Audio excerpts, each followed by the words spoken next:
Hi, this is Dan, aka Mr. Synth. In this video, I'm going to go over the basics of one of my favorite mono synthesizers, the Korg Monologue. To begin, let's go over the basic architecture and signal flow of the Monologue. The Monologue is a 2-oscillator synth. It has a simple filter section, envelope section, LFO, and a very flexible sequencer which lets you sequence notes, expressiveness, and motion data, which we'll cover later. It has a USB connection to your computer, mini in and out jacks, CV connections, an audio input, an output to your mixer, and a headphone jack. To begin, I'm going to create a blank patch. To do this, go to Edit, and then select this button. Next, you'll be asked if you wish to create an initialized program. Turn the dial and press right to confirm. Our blank program defaults to a sawtooth waveform.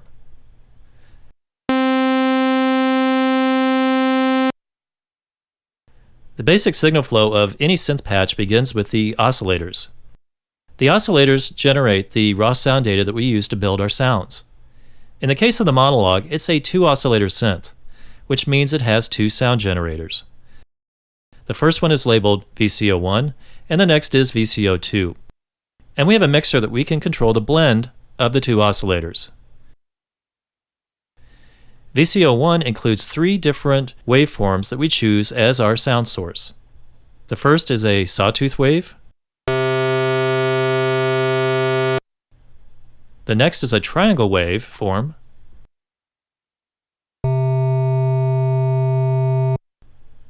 And then we have a square wave.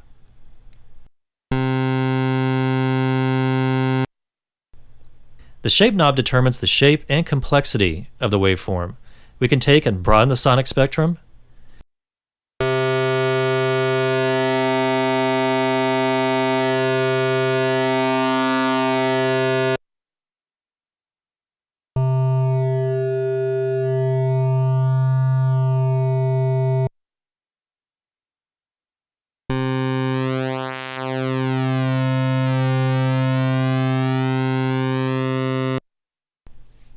Let's go back to our sawtooth waveform.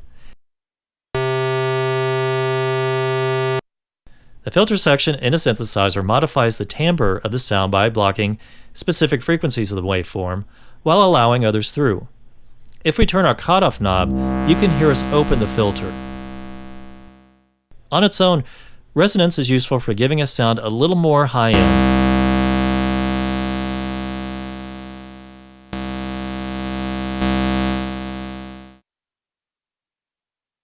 As you can hear, experimenting with the cutoff and resonance together gives us infinite ways to adjust our sound's character. The next section of our synth is the envelope generator, or EG, as labeled on the Monologue. The envelope defines how the sound reacts in real time as we play it across the keyboard. It defines how fast the sound is heard when we press down on a key, how long it sustains as we hold down our key, and then how long the sound tapers off after we release the key. To shape our sound with the envelope, we have 3 curves that are like templates. The first defines a basic attack and decay setting. If the decay is turned down, we won't hear any sound. Once we raise the decay, we hear the sound and can adjust how long it will play. If I want a long decay or a more sustained sound, I would set the knob more to the right.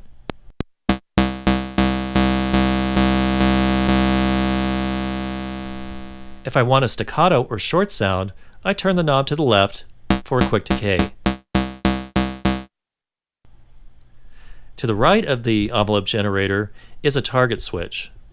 This allows us to apply the envelope curve we define not only to the shape of the sound, but also to the oscillator's pitch or to the filter. Let's set the target to pitch and listen to what this can do.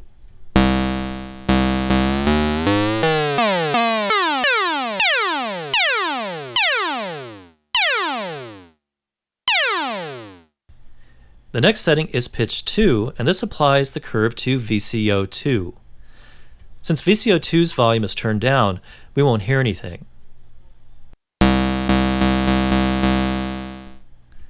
We can also set our target to our filter.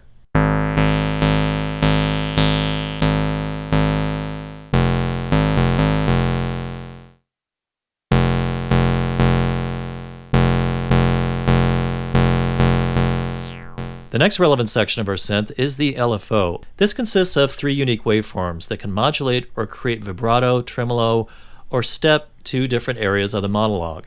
The way the LFO reacts is determined by the waveform used for modulation. Let's start with the sawtooth waveform.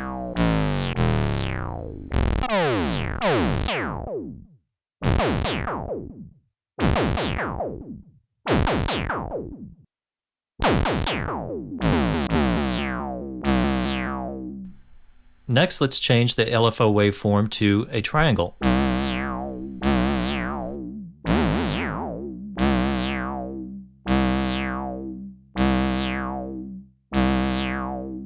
And this is the way the square wave modulates the sound.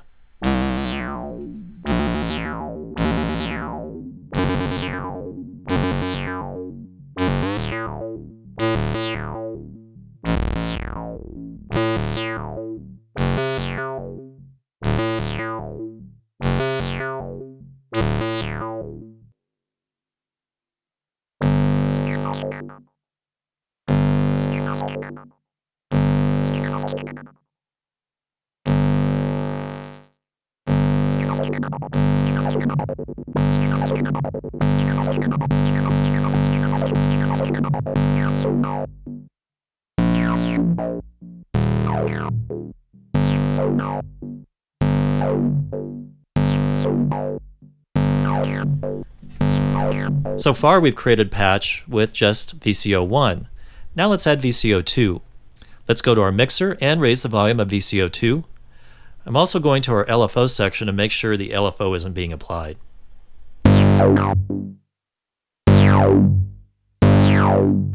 VCO2 has 3 waveforms: a sawtooth, a triangle, and lastly a noise generator.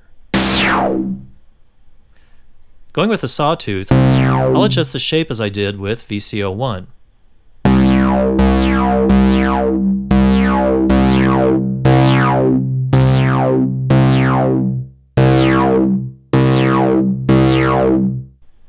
We can also change the octaves between VCO1 and VCO2.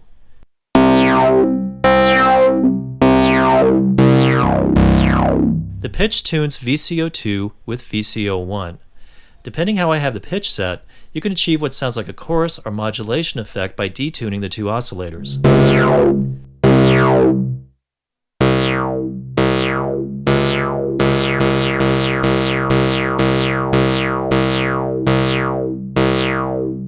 Now let's discuss the sync and the ring mode.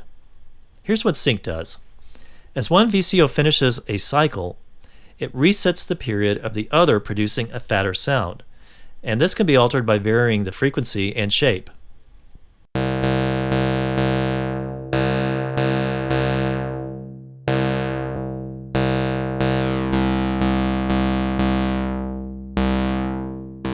Next, let's talk about the ring mode. This produces a ring modulator effect.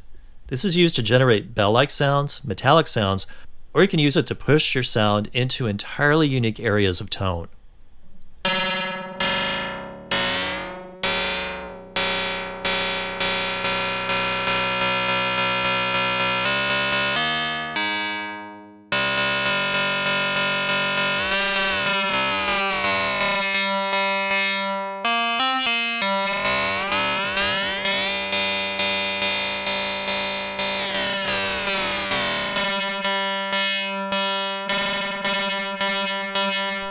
Let's explore our final section, the sequencer. This enables us to record a phrase that we can say with our patch. The sequencer is a step sequencer, so you can input each note of your phrase note by note. We'll press record and build out our sequence.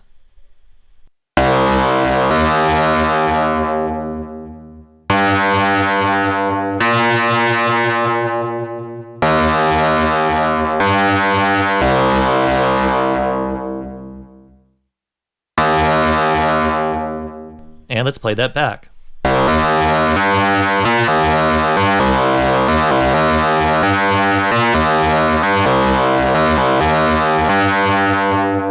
To the left of our sequencer, we can choose 3 different elements of our patch that we wish to sequence.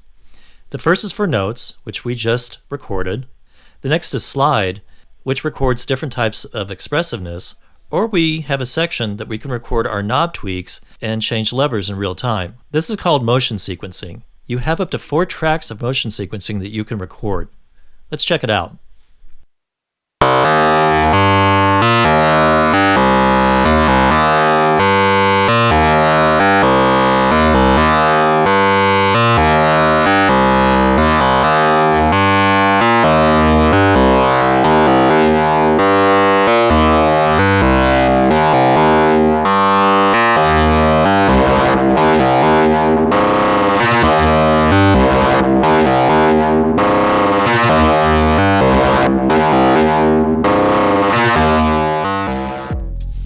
This covers the basics of the Korg Monologue.